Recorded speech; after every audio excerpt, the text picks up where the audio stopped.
All right, the Detroit Lions are without their top three receivers. Let's talk about it. Hit that subscribe button, bell icon button, share the video. Check out Detroit Lions Talk playlist for more videos like this. Don't forget tomorrow the Pistons are going to be in summer league, so we get a first chance to see Kate Cunningham and also too, man. Remember I really like Moses Moody and Kuminga, and they gonna make it hard for Golden State to trade for Ben Simmons or trade anybody else with them assets. In Summer League, Kuminga, man, y'all gonna think I'm bullshitting.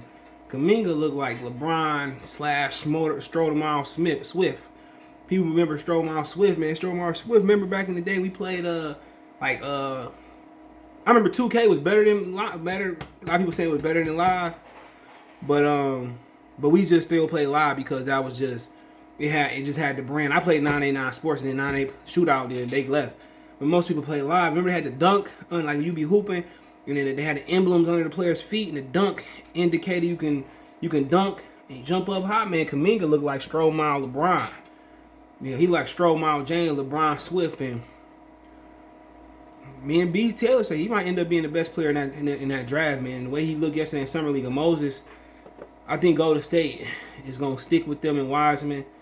Unlike LA with the Lakers and the Clippers, you're not going to if you don't have to mortgage the future. You can eventually win it in the now. I think that's smart for them. But let's get going. And they missing a few receivers. All their top three receivers are out with various injuries, and that's something that people for the most part have feared about the Lions, the lack of depth at receiver. But it says inside Ford Field, Lions practice without top three receivers. 3 of the Detroit Lions top receivers did not practice Saturday at Ford Field. Detroit Lions took to Ford Field Saturday for practice in front of their fans. Prior to the start of practice, both head coach Dan Campbell and general manager Brad Holmes addressed the modest crowd and shared how important it would be for the organization to have their continued support. As practice began, it was noticeable that the Lions' offense was without 3 of their most talented receivers on the depth chart: Tyrell Williams, Rashard Perriman, and Quintez Cephas did not suit up and participate Saturday. Quote, Tyrell is fine, Campbell told reporters Saturday. Quote, we wanted to take care of him and be smart with him because he is in a good place. His groin is a little bit tight. He's had a good 2 weeks, so we wanted to be smart. Campbell added Cephas is kind of a bumped his head yesterday on the ground. It's just being safe with him. And BP Rashard Perriman kind of had a hip. You saw the long way he went down and landed on it. Yeah, we were a little bit short. We kind of had to alter it to take care of those guys, but yet get our work. So, like I said before, they better call James Washington. They better call James Washington. Go in there and give your struggling quarterback or his quarterback that struggled last season and get him somebody like Washington. Go get Washington. You can't depend on Rashard Perriman. Rashard Perriman is a part-time player. Go out there and Brad Holmes to go trade for James Washington. I think James Washington is somebody that can bubble real quick. He give you somebody that I think can be a potential number one, or at least a temporary number one. He run the route tree, and that's the issue right there because thinking about their top 2 receivers, Perriman and Williams coming off injuries. Perriman always been injured, so I mean, like I said, go out there and be proactive and go out there and get that kid. Go out there and get that kid Washington. Go out there and get that guy Washington. Because Washington is a beast. He's a dog. He's a goon. He's a goblin. Okay, what's a good to a goblin? So go ahead and get that man. Like I said before, James Washington is the guy they need to go get. Odell would be nice. There's a lot of guys over the National Football League, man, but that guy right there is a value pick. You can get it, and then also you got the kid from Tampa Bay. I be trying to trade for. I don't know if they gonna let him go. The rookie, what's his name, Tyler Johnson. I don't think they gonna let him go, but I be trying to get Tyler Johnson. Shit, he nice. Yeah, I be trying to get Tyler Johnson, man, but yeah, he only 22, but yeah, he went to hold on, let me see what school. He out of Minnesota. He went to Minnesota. Yeah, he nice, but But yeah, that's what they need to be trying to do, man. James Washington, Tyler Johnson, something. But they also have some general observations too. Shout out to SR Lions, all Lions FN. It says Alex Brown, Jalen Reeves-Maybin, Derek Barnes, Michael Brockers were all present, but did not participate in practice.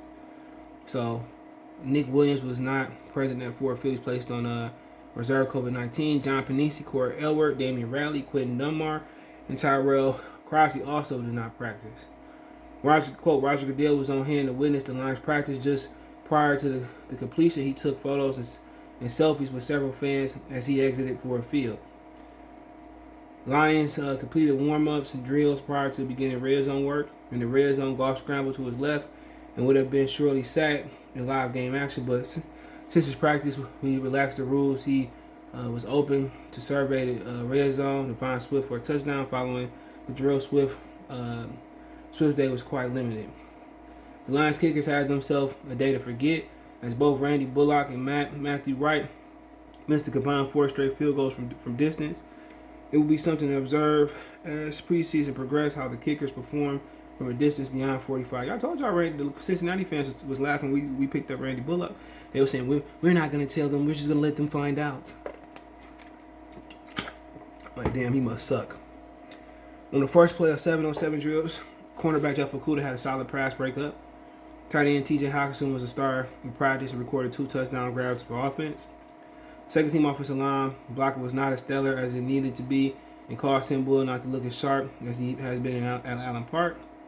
Head coach Dan Campbell observed the second team offense after the first team scored on their first drive. Referees were on hand, and there was a sequence in the second offensive drive of the practice where 3 straight penalties were called with Bull running the offense. Outside linebacker Romeo Cora was in the Lions' backfield quite often and would have sacked Goff multiple occasions had he been allowed. Offensive line Taylor Decker got in a semi-heated scrap with outside linebacker Robert McCray following the altercation, which was less heated than the rookie belly earlier this week. I think they talking about with Amon Ra. Cray left the practice to be evaluated. Quote, "That's not what we want. That will be addressed. It will." Campbell expressed when asked about the scuffle. Amon Ra St. Brown, long ass name, joked about post-practice media session that he actually ran the wrong route at practice, but still was able to secure a reception. The Lions defensive backs did not give any big gains of note, but there were not that many wideouts to challenge on Saturday. So that was some observations. Shout out to John Macron for the observation. Let me know what you guys think. Don't forget me on Twitter, Facebook, Instagram. Reach out anytime. You want to chop it up, advertise on the channel, video request, hit me up. Want to make a financial donation, Cash App CJ Good 313. That's in the description. Venmo CJ Good 313. PayPal link there as well too. Best way to donate, thumbs up, share the video, subscribe to the channel. Appreciate the love, support. Appreciate it. One time for the one time. Peace.